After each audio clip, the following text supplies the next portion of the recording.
To say that Aegon has been having a rough time in Season 2 is probably the grossest understatement of all time. The guy's been put through the ringer. First, he lost his son. Then, he lost his mother and grandfather's support. And then, his brother tried to end his life, only to ensure he wouldn't be able to create any new life of his own. While his recovery has somehow been faster in the series, it still isn't fast enough, because his burns might be fading, but his leg is broken. And he has to probably walk with a wooden cane for the rest of his life, like his savior. Season 2 has seen Larys Strong get closer to the ruler on the Iron Throne, episode by episode. You know, getting his trust, becoming his advisor, and now saving him from Rhaenyra's wrath. But where exactly did Larys take Aegon to? And how will this change the story? Let's find out. And, of course, spoiler warning before you go any further, because there will be a lot of those in this video. So, before we go into our explanation, we have a very small request. If you like our content, please support us by subscribing to our channel. This is a small click for you, but for us, it means a lot. Thank you. Let's begin. Let your brother and the Pretender destroy themselves in blood. Larys Strong's manipulation of Aegon in Season 2. Ever since he debuted, Larys Strong has been scheming to get his clubfoot on the Iron Throne, or at least close to it. He couldn't find an opportunity to do that when he first arrived in King's Landing, but by spending more time in the capital, he got closer to the one person he knew needed help most, Queen Alicent Hightower. Larys wasn't a vocal person, but he was observant. And he knew that the Greens were sort of isolated in the city, with his father being loyal to King Viserys and his hand following Larys' dismissal. There was no way for Alicent to influence policy. She showed her defiance to Rhaenyra by treating her coldly and, making not-so-veiled statements about the legitimacy of her children, and Larys picks up on all of it, deciding to use her as his way in. He informs her that Rhaenyra is taking moon tea after her night with Kristen, and that becomes the catalyst for the rift between the two friends. He has his father and brother killed so he can become Lord of Harrenhal, and Otto can return his hand, for Alicent's sake. He spies on the Red Keep and King's Landing to keep Green influence strong over the city, and all he takes in return is a quiet moment with Alicent's feed-only OF. Larys is the one that has Mysaria's man set aflame, and he even ingratiates himself with Otto Hightower in the final days of King Viserys' life. But when Aegon succeeds him, he realizes that his perfect mark had been the future king all along. Larys knew Aegon's nature. He was aware of the fact that Otto wouldn't really be able to control it, and that just became clearer once he attended Aegon's first audience and small council session. Larys started working him over in episode 1, comparing his disastrous audience with the small folk to the wisdom and magnanimity of his father and his great-grandfather. This, of course, is a lie, especially the comparison to Jaehaerys, which we find ridiculous. But it does the job Larys needed it to, which is getting him closer to Aegon. He tells the new king that he should take a new hand to reflect his reign, and Aegon does just that, naming Kristen Cole to the office. Larys is the one who finds the killer of Aegon's son, and he delivers the king's heart's desire to him, which, was vengeance. He questions blood first, of course, but when Aegon comes to see them, Larys hands him the mace. The clubfoot knows his king is tempestuous and impatient, with not a soul that actually listens to his problems. Such a man is easily manipulated, and manipulate him, Larys does. He discourages Aegon from getting himself killed immediately by playing up his courage and playing down his family. Larys tells him that while he flies to war, Alicent and Aemon plan to seize control of the city. It's unclear whether the clubfoot was aware of Aemon's intentions for Aegon beforehand,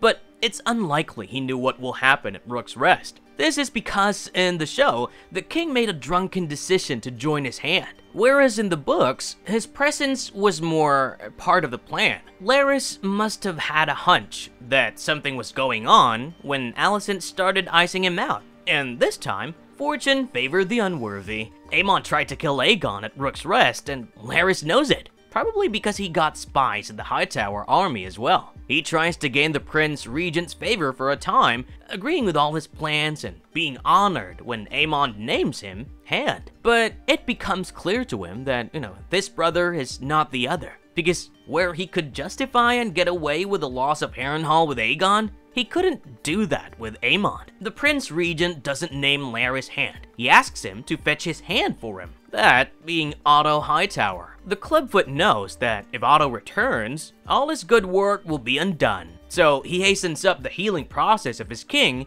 knowing another attempt at his life was imminent. Whether it came from Rhaenyra or Aemon didn't matter. Once he learned Seasmoke had a new rider, he knew King's Landing was doomed. Larys has Orwyle physical therapy the crap out of Aegon's broken leg, because the king would need to walk soon, but it can't happen quick enough for his taste. So, in the end, he has to cart Aegon away from the city while Rhaenyra takes it over. As of this moment, Larys Strong and the Green King are missing from the capital, and he's probably taking Aegon somewhere to be safe, while the kingdoms go down in flame. But the question is, where?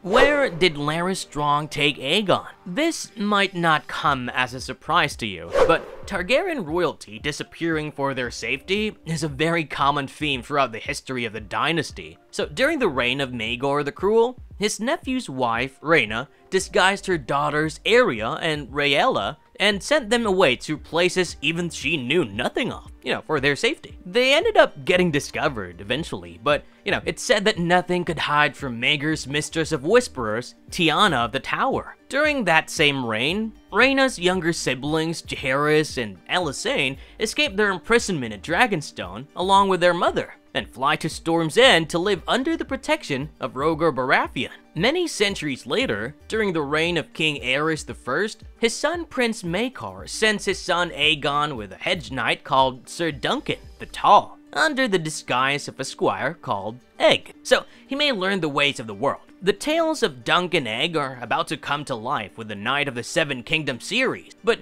the point here is Egg spent a chunk of his time with Dunk as an anonymous squire, which not only taught him humility, but also kept him safe. And perhaps the most famous example of royal family members being secreted out of King's Landing comes from the main novel series.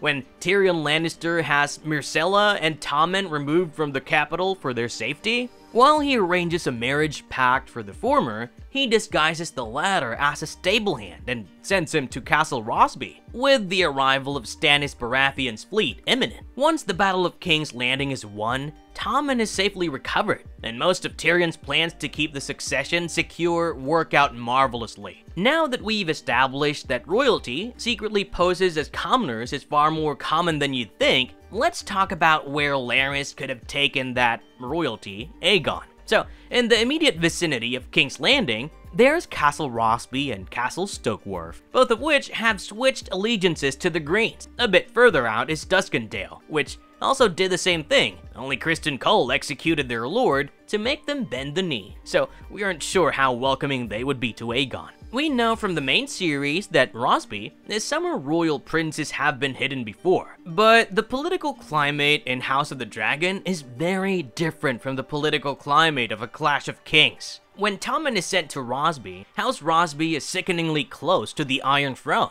Their liege lord lives in King's Landing, and since everyone pretty much hates Stannis Baratheon, all mainland Crownlanders support the Lannisters instead. In House of the Dragon, the Rosbys had to be threatened with execution to make them turn their coats, so their loyalty is dubious at best. We can rule out Castle Stokeworth as well, because these two places are too close to King's Landing to not be checked by Rhaenyra and her dragons. Larys could have been taken to the Stormlands, because he'd have a better chance at keeping him safe there. Just south of King's Landing is the Kingswood, which would give him much shelter from pursuers. And if they kept moving southeast, they would eventually reach Storm's End, which is already declared for Aegon. Under Boros Baratheon's protection, the king would have no concern of land or sea armies harming him, for Storm's End was mighty and had never been defeated by siege or sea. Its curtain walls are 100 feet tall and 40 feet thick on the land side, with its sea-facing curtain wall being 80 feet thick. Stannis Baratheon held the castle for a full year against the entire army and fleet of the Reach. Mace Tyrell had thousands of soldiers under his command, whereas Stannis only had about 300 at best. He held out, and the siege was broken up by his ally, Eddard Stark. Aegon would be safe at Storm's End, much safer than anywhere else. especially considering the Reach has already descended into civil war. The Hightower army is facing resistance from forces loyal to Rhaenyra, and one of the first settlements of the Reach that Aegon would come upon if he headed in that direction would be Tumbleton, which has declared for the Blacks. So, in the books, his son Maelor demonstrates the perils of this path. In Fire and Blood, Larys takes Aegon and his children with him, sending Jaehaera to Storm's End, Maelor to Ormond's army, and Aegon to an undisclosed location. While Jaehaera reached her destination and remained safe for the rest of the war, thanks to the reasons we listed above, Maelor met a fate even worse than his brothers. He was sent with Sir Rickard Thorne of the Kingsguard to be kept safe by the Hightower army, but the pair was discovered at the Black-aligned town of Bitterbridge. Rickard was killed trying to escape with Maelor,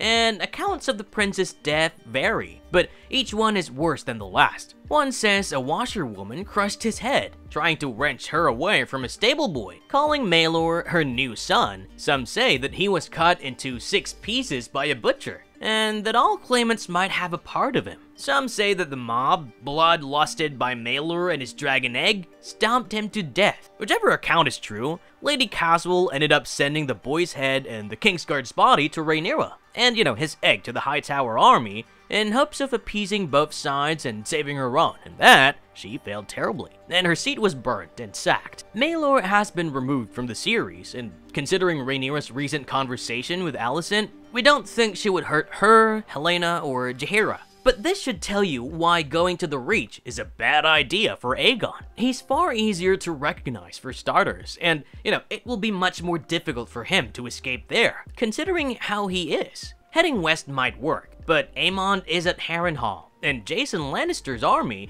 is advancing on his orders. So, if north, south, and west are out of the question, the only place he can go is the east. In the finale, Larys tells Aegon he's taking him to Essos, quite possibly Braavos, considering he's kept family gold over there. They leave the capital in a Polchia wagon, and Larys is with Aegon. Their destination is unknown for now, but we don't think they're going to Braavos. Getting to Braavos is more difficult than ever, with every eastern port under Black control. But you know what would even be crazier? If Larys and Aegon head into the Gullet. Now, granted, this is a terrible idea considering that Valyrian blockade, but it's also ingenious, because should Aegon make it to either Dragonstone or Driftmark, he would be able to hide in plain sight. In Fire and Blood, there are a lot more dragon seeds in both islands than we see in the show, and there's a possibility that many of them didn't answer the call for the sowing. Adam and Ellen were born on Hall, and while Adam doesn't look like a Valyrian,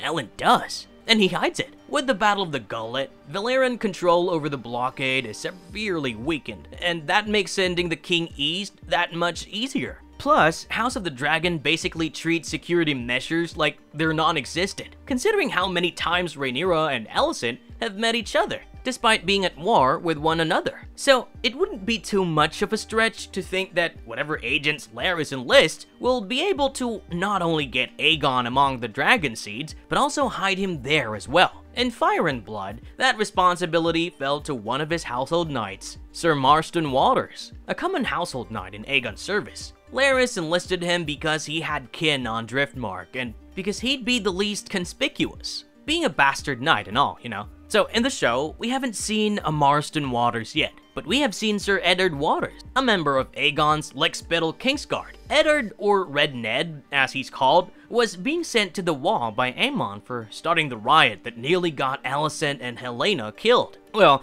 the truth is, the riot was started by Mysarios agents. But Aegon's Lickspittles did escalate things to violence when they chopped off a commoner's arm. Besides, Aemon just needed an excuse to dismiss them and restore the prestige of the Kingsguard, and this was the perfect one. Still, Ned has been loyal to Aegon since day one, and he might replace Sir Marston in the series. Or Marston can be his cousin or something. Basically, Aegon will be saved by someone with the surname Water, and that will be that. But what is the point of getting him away from the capital when he can't even walk anymore? Well, how this escape will change House of the Dragon's future. Tyrion Lannister's assessment of cripples, bastards, and broken things from the very first book in George R.R. Martin's magnum opus holds true for all outcasts of the world. Tyrion speaks those words in support of the future of Bran Stark, and we all know how that turned out in the TV series. In the books, Bran is still learning to fly, but Tyrion's help was one of the factors that pushed him into finding his new life. The imp himself hasn't done bad for himself either, surviving the mighty battle of the Green Fork, ruling as acting hand of the king,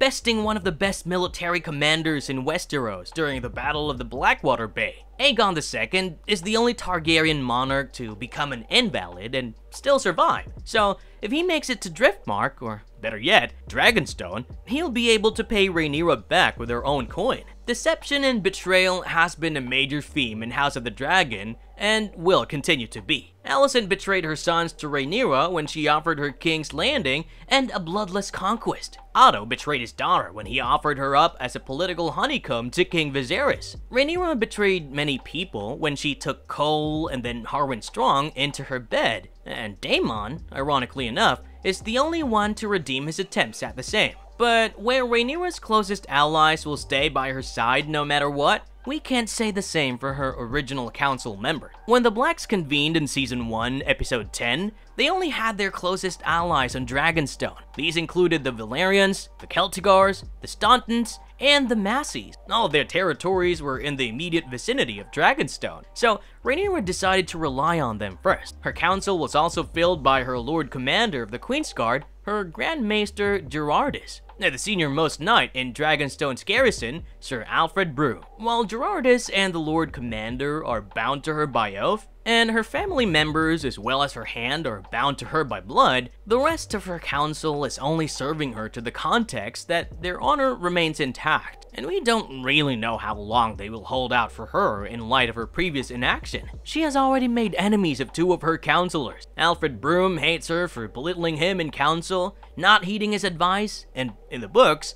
naming Robert Quinn's Castellan of Dragonstone over him. She sent him to the Riverlands to bring Daemon a reminder of his allegiances, and he instead plotted to further the prince's claim. When Alfred Broom claimed that Rhaenyra had faltered, he made the choice to betray her, and it looks like Bartimos Celtigar might follow him in that. The TV show's Bartimos' only quality that matches his counterpart from the books is that he is unrelenting. Barty has been pressing Rhaenyra to rain fire and blood on her enemies, protesting her every move, and even going so far as to call her hasty and inexperienced. He got slapped for it. And though that felt right because of how connected we are to the character, Bartimos is a lord, and people saw that slight. If Aegon can find a way to reach out to the discontented within Rhaenyra's camp, he would suddenly be able to hold her seat hostage, and that's when the real threat to her reign will begin. During Robert's rebellion, Robert Baratheon secured King's Landing long before the war was officially done.